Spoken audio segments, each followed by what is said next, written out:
মাত্র ২০ মিনিটে ঘরে থাকা কয়েকটা উপকরণ দিয়ে বানাতে পারবেন এরকম পারফেক্ট মচমচা চিকেন আলু বুড়ি। একদম অল্প সময়ে ঝটপট বিকালের একটা নাস্তা করে দেওয়া যায় বাচ্চাদের। আসসালামু আলাইকুম এভরিওয়ান, আশা করছি আপনারা সবাই ভালো আছেন। আলহামদুলিল্লাহ আমিও ভালো আছি। তো চলেন রেসিপিটা শুরু করা যাক। আলুর পুরটা বানানোর জন্য আমি আলু আর চিকেন ভালো মতো ধুয়ে পরিষ্কার করে চুলায় সিদ্ধ বসিয়ে দিলাম। এখন ময়দার খামির বানানোর জন্য প্রথমেই আমি 2 কাপ ময়দা নিয়ে নিয়েছি। এখন এটাতে দিয়ে দিচ্ছি স্বাদ মতো লবণ আর 2 টেবিল চামচ পরিমাণ তেল। এখন লবণ আর তেলটা সুন্দর মতো ময়দার সাথে মিশিয়ে নিব ভালো মতো। যখন দেখবেন ময়দাটা এরকম হাতের মুঠোয় সুন্দর মতো গোল হচ্ছে, তখন পানি মিশিয়ে এটাকে একটা খামির বানাতে হবে।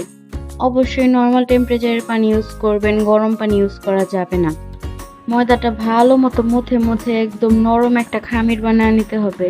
খামিরটা নরম রাখার জন্য লাস্টে উপর দিয়ে একটু তেল ছড়ায় দিয়ে তারপর এটাকে সুন্দর মতো ঢাকনা দিয়ে এক সাইডে রেখে দিব 20 মিনিটের জন্য।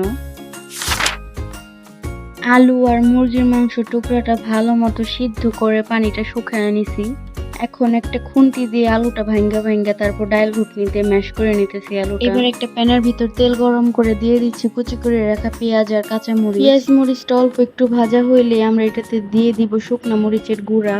এখন দিয়ে দিচ্ছি অল্প একটু আদা রসুন বাটা। মশলাটা যাতে পুড়ে না যায় আমি এখন একটু পানি দিয়ে দিলাম 1 চা চামচ ধনিয়ার গুঁড়া আর স্বাদ মতো লবণ।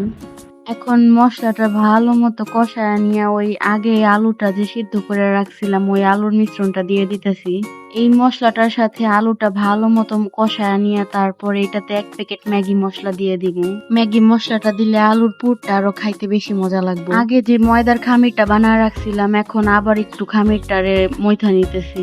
আপনি আগেই বলছিলাম একদম শর্টকাটে আলু পুরি বানাইতেছি, তো আমি কোনো রকম বেলাবেলির ঝামেলায় যাইতেছি না। ময়দার ডো থেকে ছোট ছোট করে রুটির মতো বানায় হাত দিয়ে এটার ভিতরে আমি আলুর পুর ভরে নিতেছি। এটা মুখে বইলা বোঝানোর কিছুই নাই, আপনারা জাস্ট একটু দেখা বুঝালন কিভাবে করতেছি আমি হাত দিয়া। পুরটা ভরা হইলে এখন গোল কইরা সুন্দর মতো আমি এটার হাতের তালুতে নিয়ে চাইপা হাত দিয়ে গোল করে নিতেছি।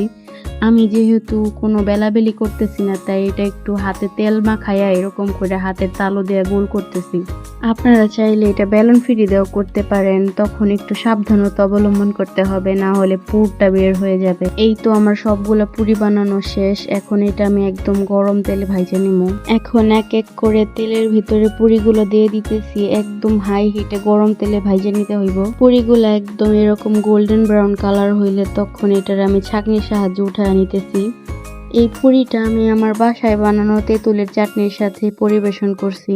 আপনারা যদি তেঁতুলের চাটনির রেসিপি চান অবশ্যই কমেন্ট করে জানাবেন, আমি এই চাটনির রেসিপিটা আপনাদের সাথে শেয়ার করব। তো আজকের ভিডিওটা এই পর্যন্ত। এই ভিডিওটা কেমন লাগলো অবশ্যই কমেন্ট করে জানাবেন, আর আমার চ্যানেলে নতুন হয়ে থাকলে আমার চ্যানেলটা সাবস্ক্রাইব করে দিবেন। আল্লাহ হাফেজ।